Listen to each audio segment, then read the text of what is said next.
Gracias, señora consejera. La segunda interpelación es la número 54 sobre la política general de la Junta de Extremadura en relación con las políticas de protección social y de lucha contra la pobreza y la exclusión social. Formulada por don José Antonio González Fruto, con número de registro 7962, tiene, por un tiempo de 10 minutos, el autor de la iniciativa la palabra. Gracias, presidenta. Buenos días. Señora García Espada, ¿me va a contestar usted? No, digo para dirigirme a usted. Me voy a quitar el boli porque ya me advirtió de que no tenía ninguna voluntad yo de hacer nada con el boli, pero me lo voy a quitar. No, lo decía que me iba a contestar usted porque usted sabe que la pobreza tiene un elemento multifactorial. Y digo, lo mismo me encuentro la sorpresa que me contesta la consejera de Economía con la política fiscal, la consejera de Hacienda, perdón, o la consejera de Economía. Bien, vale, porque el sentido de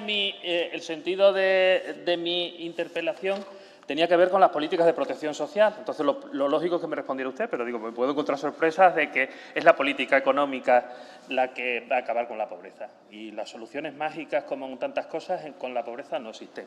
Le voy a pedir dos cosas.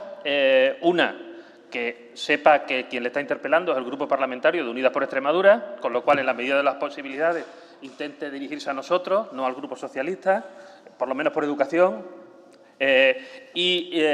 Como le he dicho antes, voy a pasar sobre la pantalla, que daría para mucho, sobre las políticas para acabar con la pobreza. Usted defenderá su modelo económico y yo defenderé el mío, pero claro, si nos perdemos en un modelo de redistribución o un modelo neoliberal, ahí nos podemos perder.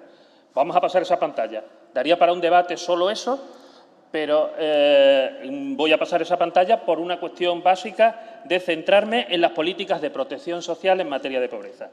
No quiero extenderme mucho, pero sí es importante hacer un pequeño diagnóstico de qué estamos hablando cuando estamos hablando de pobreza, porque parece que es una realidad que siempre se ha tendido a esconder hasta por las propias personas que la padecen, ¿no?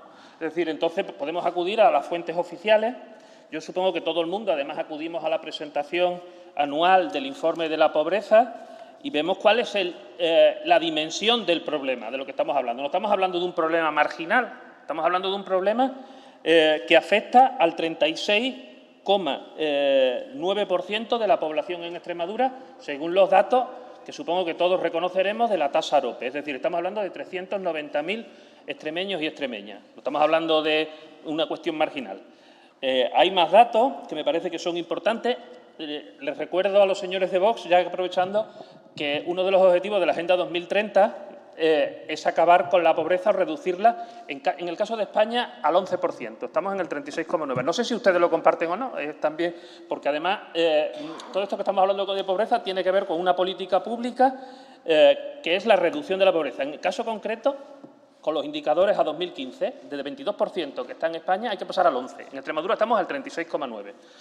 Como vamos a tener ocasión de debatir con una moción, si ustedes comparten el objetivo de acabar reduciendo ese impacto al 11%. Más datos que me parece que son importantes antes de entrar en las políticas concretas es en la pobreza severa. La pobreza severa estamos hablando de quién vive por unidad de consumo por debajo de 560 euros. En Extremadura es el 10,2%, más de 100.000 personas. Me parece también significativo el impacto que tiene en las personas mayores, las personas pensionistas. Los mayores de 64 años tienen el 35,4% de pobreza. Me parece también importante, para luego lo que voy a comentar, lo que es otro indicador, que es la privación material severa. La privación material severa. Datos que me parecen muy relevantes. No puede permitirse ir de vacaciones, algo que lo tenemos normalizado seguramente todos los que estamos aquí, todos y todas las que estamos aquí. El 42,3% de los extremeños y extremeñas manifiestan en la tasa AROPE que no pueden permitirse ir de vacaciones fuera de casa al menos una semana al año. No tienen capacidad de afrontar gastos imprevistos el 42,3%. No pueden permitirse mantener la vivienda con una temperatura adecuada durante los meses de invierno el 23,1%. Estamos hablando de una cifra, desde nuestro punto de vista, escalofriantes, que tienen que formar parte de una prioridad de agenda de la comunidad autónoma. Y la pregunta ante estos datos, le podría decir más, la baja intensidad en el empleo de un porcentaje importante de familias. Estamos hablando de aproximadamente 83.000 personas en las que la unidad familiar tiene una intensidad de empleo de menos del 20% de las horas totales disponibles, y podríamos seguir hablando de datos. Pero la pregunta es, ante estos, ¿cuáles son las políticas de protección social de la Junta de Extremadura? Y voy a intentar ir desgranando algunas de las cuestiones. Tenemos claro que con el tema de la pobreza incluso compartimos lo que dice el Pilar Europeo de Derechos Sociales, no la Cuarta Internacional, ¿no? Es decir, que fundamentalmente las políticas de lucha contra la pobreza tienen que ver con tres ejes, ¿no? La igualdad de oportunidades y de acceso al mercado laboral, condiciones de trabajo justas y las políticas de protección. Nos vamos a centrar en ese tercero. Tiempo a hablar de las condiciones de trabajo o de la igualdad de oportunidades y de acceso al mercado laboral. Una de las cuestiones, es decir, todos tenemos claro que la comunidad autónoma es competente en materia de derechos sociales, competente en materia de servicios sociales, perdón. Y una de las políticas más importantes que tiene que desarrollar su consejería es las políticas que podemos llamar de garantía de ingresos. Entonces, le voy a preguntar por 5 cuestiones que me parece que son centrales en la política de su consejería en combate de la pobreza y la exclusión social. Uno, ya ha tenido oportunidad de hablar en este Parlamento, es sobre la gestión autonómica del ingreso mínimo vital. A nosotros nos parece básico que la comunidad autónoma asuma la gestión del ingreso mínimo vital. ¿Por qué? Se lo repito y se lo repito las veces que haga falta. El ingreso mínimo vital tiene dos problemas. Un problema de diseño, que el diseño, fruto de cómo se computan las rentas en el ingreso mínimo vital, excluye una parte significativa de la población, y otro problema, que es el problema de accesibilidad. Es decir, muchas de las personas que podrían solicitar el ingreso mínimo vital no tienen mecanismos para acceder a la información y a la tramitación. Ese segundo elemento, la comunidad autónoma está en condiciones, con su sistema público de servicios sociales y con el sistema actual de gestión de las rentas mínimas, de solucionarlo. No está en condiciones de solucionar el otro. El otro tiene que solucionarlo el Estado. Y nosotros llevamos tiempo demandando que hay que cambiar el diseño del ingreso mínimo vital. Pero estamos en condiciones de asumir la gestión autonómica como la han hecho ya la Comunidad Autónoma Vasca y la Comunidad Autónoma de Navarra. Nosotros podemos hacerlo y yo le solicito que la Comunidad Autónoma de Extremadura inicie las gestiones para la gestión del ingreso mínimo vital. Luego, segunda cuestión, nosotros teníamos una renta mínima que se diseñó cuando no había ingreso mínimo vital. Además, el que les habla participó activamente en todo el diseño de aquel documento que sirvió para la negociación posterior con el Grupo Parlamentario Socialista, la aprobación de la Ley de Renta Garantizada en el año 2019. Se diseñó como una renta mínima cuando no existía el ingreso mínimo vital. Tenemos que cambiar, tenemos que ver qué ha funcionado, qué no ha funcionado y complementarlo. Porque ustedes se están encontrando con una situación, y usted lo sabe.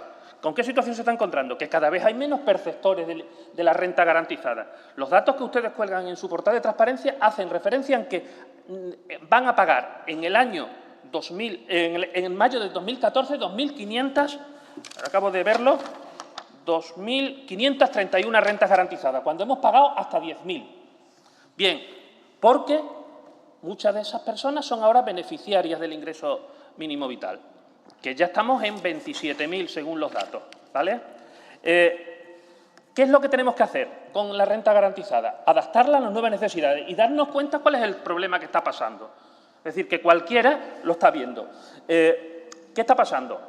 Que el ingreso mínimo vital tiene capacidad para resolver la pobreza estructural, pero resuelve mal aquellas unidades familiares que no tienen problemas coyunturales, porque yéndose a un año fiscal atrás, incluso a 2, depende de cuándo lo solicite, se soluciona mal.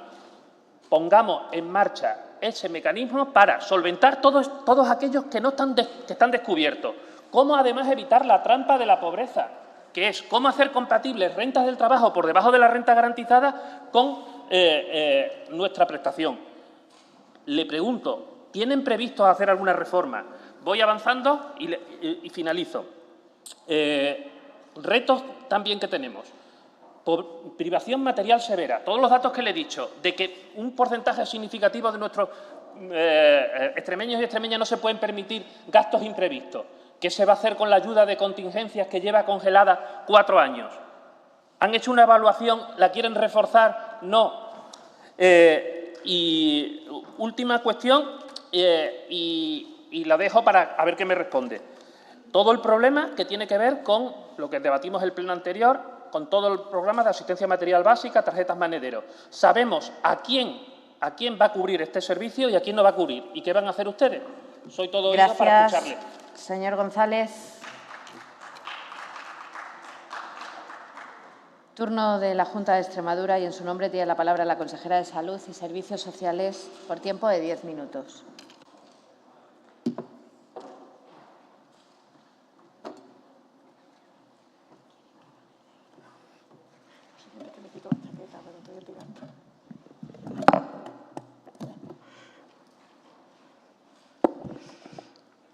Gracias, señora presidenta.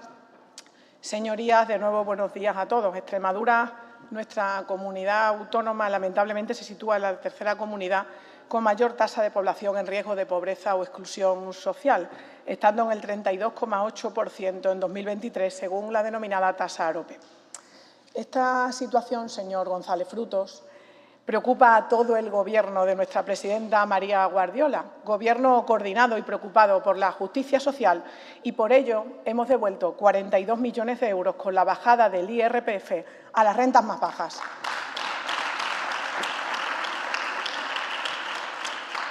Aquellos que ganan 1.200 euros y con dificultad pagan la vivienda y los suministros básicos. Por ello, estamos frente al presupuesto más alto de la historia en nuestra comunidad autónoma y de ellos 7 de cada 10 euros se destinan a políticas sociales. Mire, el resultado de ello ha sido de pasar de ser la comunidad con mayor tasa de población en riesgo de pobreza, superando casi en 11 puntos a la media nacional, al ser los terceros, lo que se traduce en más de 63.000 extremeños que han dejado de encontrarse en riesgo de pobreza y exclusión social. Comparto mi preocupación, comparto, señor González Frutos, la preocupación de este Gobierno con esta situación, porque no es suficiente. Seguimos estando en un escenario con un amplio margen de mejora, pero la diferencia es que Extremadura no ocupa el vagón de cola nacional. Señorías, revertir la situación de pobreza y de exclusión social en nuestra región no es tarea fácil, sumado a que las políticas sociales llevadas a cabo en los últimos años han sido manifiestamente mejorables. Para ello, es imprescindible disponer de un sistema de servicios sociales que afronte y que dé respuesta a los problemas actuales de una manera interdisciplinar con un enfoque centrado en las personas, tan imprescindible como haber desarrollado desde el 2015 la Ley de Servicios Sociales. Esta ley, señorías, tiene por objeto garantizar el acceso de los ciudadanos al sistema público de servicios sociales, promover el bienestar social y contribuir al pleno desarrollo de las personas y la justicia social, así como garantizar el sistema público de servicios sociales de Extremadura, regular el marco normativo y promover que los servicios sociales se presten con las mejores condiciones de calidad que aseguren el bienestar y la cohesión social, entre otros. Una vez más, los deberes por hacer. Y por ello, a lo largo de esta legislatura desarrollaremos esta ley, la ley que desde la Secretaría General de Servicios Sociales, Inclusión e Infancia y Familia, con doña Teresa Angulo en la cabeza, en concreto el Plan Estratégico y el Mapa de Servicios Sociales de Extremadura, estamos elaborando. Esto no es un mero anuncio, señor González Frutos, porque ya hemos dado los primeros pasos de la mano de los colegios oficiales de trabajadores sociales de Badajoz y Cáceres, con quien hemos establecido una hoja de ruta a seguir. Otra de las medidas que estamos desarrollando y tras encontrarnos con un sistema de servicios sociales obsoleto, tecnológicamente hablando, es el de la puesta en marcha de un sistema de información que permita mejorar la calidad de atención a las personas y que dote de herramientas eficientes al personal técnico competente. Solo así podremos brindar el mejor servicio posible, dar una atención rápida y calidad e incluso avanzar en los procesos. Señorías, señor González Frutos, quizás esto no le resulte algo esencial, algo obvio que debería estar implementado, pues nada más lejos de la realidad. Compartirá conmigo que es complicado entender cuál es la razón que se consideró con el anterior Gobierno para no ejecutar los fondos MRR destinados a la implementación del Sistema Extremeño de Información de los Servicios Sociales y de la Historia Única. Y es que la Historia Social Única, señor González Frutos, supone un gran avance cualitativo en la transformación de la gestión de los servicios sociales e incide en la mejora y agilización de la atención a los usuarios. Bien, a nuestra llegada encontramos con que existía una partida de 6,6 millones de euros con fondos MRR para su puesta en marcha, de la que solo se habían ejecutado, y esto le gustará saberlo, 104.000 euros. Parece que este asunto no se consideró importante y era prioritario que siguieran trabajando con Excel. Y no es una información baladí. Señor González, le informo que ni siquiera se había redactado el pliego. Y le informo que también, como hemos venido a resolver, este Gobierno viene a solucionar, contrarreloj hicimos un trabajo ímprobo para redactar ese pliego pendiente y conseguir una prórroga hasta 2025 que hiciera no perder esos fondos tan necesarios para los extremeños. Nuestro compromiso con las personas más vulnerables ha sido y será siempre una realidad. Es indiscutible. Les recuerdo que tuvo que llegar un Gobierno del Partido Popular para aprobar e instaurar la renta básica de inserción en nuestra región, que tras 32 años de promesas incumplidas la hicimos real. Y seguimos cumpliendo. Señor González Frutos, hemos incrementado el presupuesto para la renta garantizada extremeña en 1,5 millones de euros. Y no solo hemos aumentado los recursos económicos, es que hemos mejorado los datos del portal de transparencia, mostrando el número de prestaciones que se abonan cada mes y no solo los datos acumulados como se venía haciendo anteriormente. Siempre encontrarán en el Gobierno de nuestra presidenta María Guardiola al lado del ciudadano. Trabajamos sin descanso para mejorar la vida de todos los extremeños. Nuestra gestión, además, va de la mano de la mejor política social que existe, el empleo, porque este será el mayor éxito de las políticas sociales, que sigamos en el camino de ascenso de la tasa de empleo extremeño, que cada vez menos extremeños dependan de la renta básica de inserción o del ingreso mínimo vital.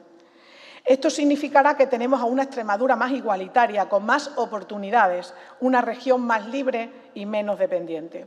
Por eso, cualquier prestación de este tipo debe mejorar la calidad de vida de las personas perceptoras durante el diseño y desarrollo de itinerarios de inclusión social y laboral que permitan su inserción definitiva. Y para ello, señor González Frutos, le informo que estamos trabajando de manera transversal, convirtiendo a Extremadura en una comunidad de oportunidades. Oportunidades para todos los ciudadanos, sin olvidarnos de las zonas rurales, estableciendo ayudas para la inserción laboral de personas en riesgo de exclusión en dichas localidades. Y los niños del sistema de protección, a su llegada a la edad adulta, encuentran serias dificultades para la inserción en el mundo laboral. De aquí la puesta en marcha del programa dirigido al desarrollo de capacidades y competencias prelaborales y profesionales para los menores que formen parte de nuestro sistema de protección, de manera que se facilite su integración dentro del mercado laboral y promuevan su autonomía, desarrollo personal e integración social. Señor González Frutos, también le informo que ya está aprobada la orden de concesión de subvenciones para su integración social, su incorporación o mantenimiento en el mercado laboral, con la que se financiará durante 12 meses el salario mínimo interprofesional a aquellas entidades públicas, empresas o entidades sociales que los contraten. Para estas subvenciones ya se han registrado 7 solicitudes formales y numerosas peticiones de información para solicitarlas. Todo ello en cuestión de días. He de indicarles que nuestro Gobierno garantiza, consolida y amplía derechos. Y por ello se mantienen todos aquellos programas destinados a los colectivos más vulnerables, como son los suministros vitales o las ayudas para contingencia. Como no podía ser de otra manera, seguiremos dando cobertura a aquellas situaciones derivadas de la pobreza energética y atendiendo a las necesidades específicas o urgentes de familias en situación de vulnerabilidad.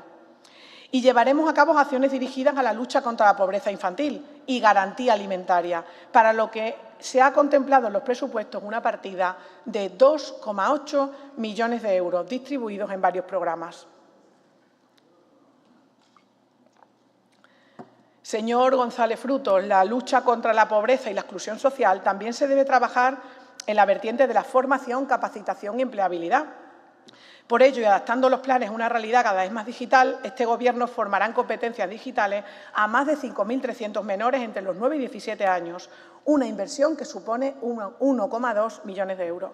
Y el objetivo es aportarles una base de conocimiento que les permita abrir puertas en el mercado laboral. El 30%, señor González Frutos, de las personas con discapacidad está en riesgo de pobreza y exclusión, siendo un colectivo que históricamente presenta dificultades para conseguir un empleo. Y para dar una mejor respuesta ante esta realidad, quisiera recordarle el incremento del presupuesto del programa que ha puesto en marcha nuestro Gobierno para el fomento del empleo de las personas con discapacidad en el mercado ordinario del trabajo, que pasa de 1,3 a 3 millones de euros. Señor González Frutos, siempre me encontrará dispuesta a debatir, siempre me encontrará dispuesta a escuchar sus críticas constructivas, pero nuestra gestión en estos primeros meses ha dado sus frutos y ha sido ímproba de trabajo. Espero que estas medidas detalladas hoy le parezcan algo más que morcillas, como usted se dirigió a ella en la Comisión de Salud y Servicios Sociales. Las medidas que le detallo aquí hoy son claros ejemplos de que las personas son el centro de las políticas. Muchas gracias.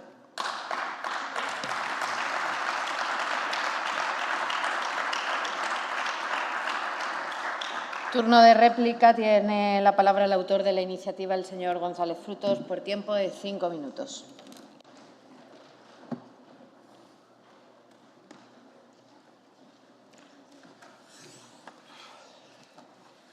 Gracias, presidenta.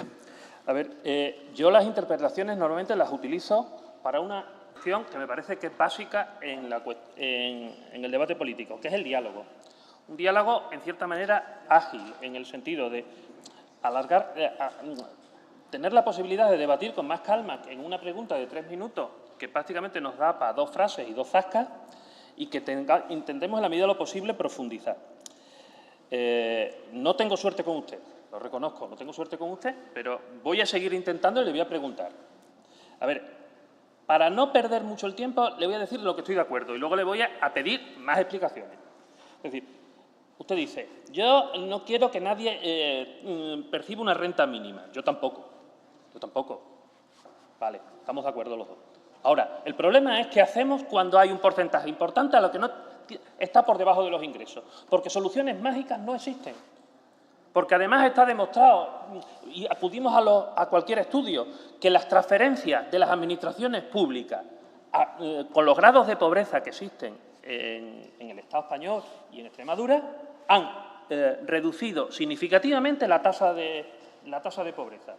Y la tasa de pobreza, y vamos a acudir al estudio de la Red Europea contra la Pobreza y la Exclusión Social, dice que si no hubiera transferencias públicas, la tasa de pobreza severa sería del 40% y la tenemos en el 10%. Yo lo que no quiero es que esté en el 10. Y entonces tenemos que aumentar las transferencias públicas para evitar eso. Y eso es lo que le he estado preguntando, porque además se han dado por las ramas. A ver, comparto también con usted los servicios sociales. Hay que conseguir una mayor accesibilidad a los servicios sociales, porque a día de hoy, pero usted no me ha explicado cómo. Y además, hay veces que utilizamos simplemente la elaboración de una ley para dilatar soluciones que tienen que tomarse ya. Porque yo le he estado preguntando, es decir, estoy de acuerdo con usted que hay que garantizar los servicios sociales como derechos, que están muy difusos, y eso habrá que hacerlo con una reforma legislativa y con un plan estratégico. Vale, pero las medidas contra la pobreza que no pueden dilatar a una medida legislativa son las que yo le he preguntado y no me ha respondido. Es decir, ¿va usted a pedir, sí o no, la gestión autonómica del ingreso mínimo vital para solucionar el colapso que tiene a día de hoy el ingreso mínimo vital en accesibilidad? Esa pregunta la he hecho y se la vuelvo a repetir y la vamos a meter en una moción. Segunda cuestión, renta garantizada. Vamos a ver, renta garantizada. ¿Ustedes han aumentado el dinero de renta garantizada? Sí. Ahora, ¿me explica usted cómo, si el año pasado se gastaron 24 millones, con un incremento de la prestación de renta garantizada del 35%. Este año, sin ninguna modificación, se van a gastar 32. Le digo lo que le va a pasar, no se va a gastar ni 20. Ni 20 se va a gastar. Y lo va a hacer va a utilizar lo mismo que hacía el Gobierno anterior. En la renta garantizada vía transferencias de crédito, y lo veremos, para financiar otras partidas. ¿Por qué? Porque no está utilizando el dinero de renta garantizada para tapar los agujeros del ingreso mínimo vital. Yo se los he dicho ya. Personas con contratos temporales muy precarios. Protejamos a esas familias. Protejamos a esas familias quitando la trampa de la pobreza, haciéndolo compatible con rentas inferiores a la renta garantizada. ¿Cómo complementar las pensiones mínimas? Las pensiones no contributivas. ¿Cómo complementar con la renta garantizada que está previsto en la ley, a los autónomos con ingresos inferiores a la renta garantizada? Esos son elementos que están en la ley por desarrollar, que se lo tengo que apelar al anterior Gobierno, que no lo hizo, pero ustedes están gobernando ahora y yo les pido ahora que con el ingreso mínimo vital que está protegiendo a la pobreza estructural, usted utilice la renta garantizada, la ley de renta garantizada, que es muchísimo mejor que la ley de renta básica, de la que ustedes presumen que prácticamente no ejecutaron, utilicen la ley de renta garantizada y la mejoren, si hace falta, para proteger aquellas situaciones que no está protegiendo el ingreso mínimo vital. Y tenemos 32 millones, y usted no se va a gastar los 32 millones de euros como no modifique la renta garantizada. Las contingencias y el ingreso y la ayuda a suministro, lo que le pido, amplíelo significativamente, porque la pobreza material severa sigue creciendo. Y luego, de las tarjetas Monedero, finalizo ya. Las tarjetas Monedero, lo que le pido es, sabiendo que ya tenemos un acuerdo, desarrolle el modelo, que tenemos que desarrollarlo a partir de enero. Desarrolle el modelo para proteger a lo que no hemos comprometido y desarrollemos para aquellos que quedan fuera de esa protección. No tengo tiempo, espero a ver si tengo más suerte en esta segunda respuesta. Nada más y gracias. Gracias, señor González. Para finalizar el debate de la iniciativa, tiene la palabra la consejera de Salud y Servicios Sociales por tiempo de 5 minutos.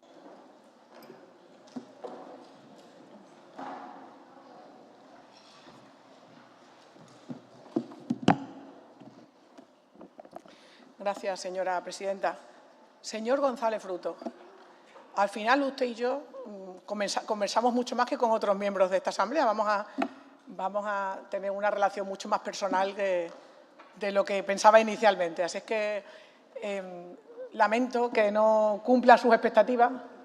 Nunca le parece suficiente, pero yo de verdad que intento contestarle a la pregunta o a la interpelación que usted pone con el mayor de los respetos y de escucha, de crítica constructiva, y le agradezco que haya dejado el boli, porque entiendo que fue involuntario, pero el señalamiento con el boli agradable desde el asiento no es.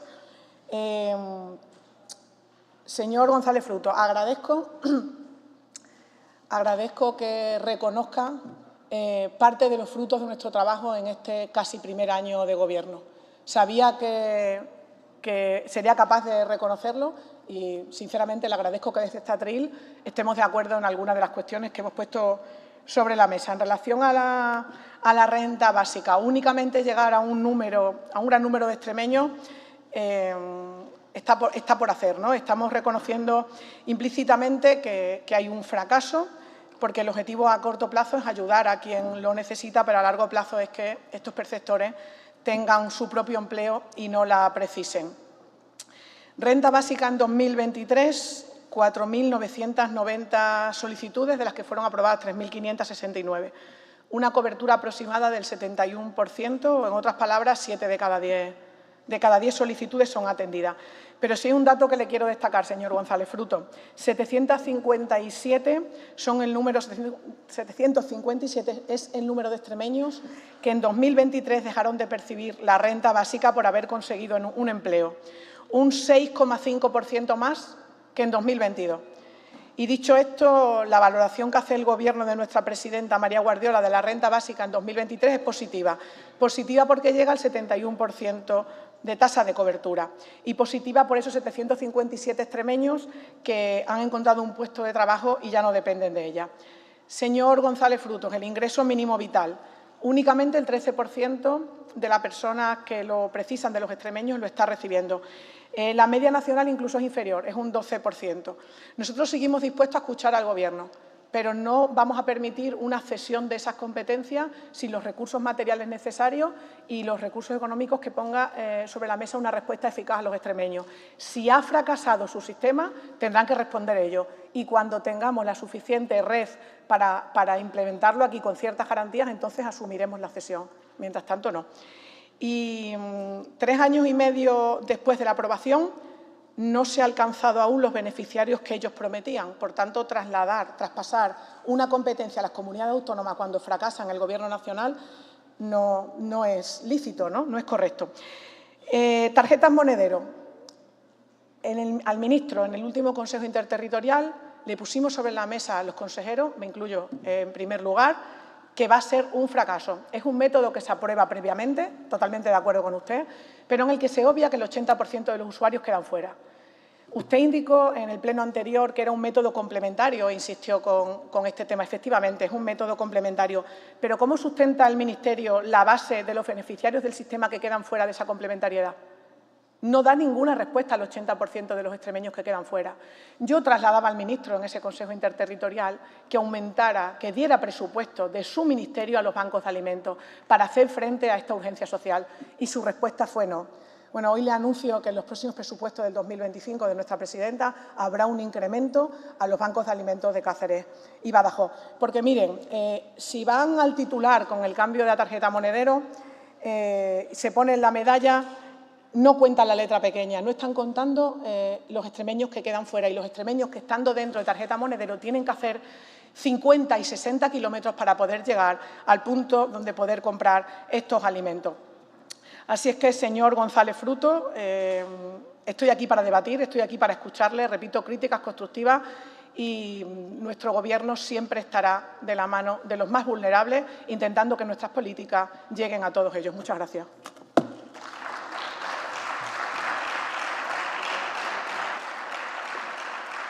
Gracias, señora consejera. El quinto punto del orden del día es la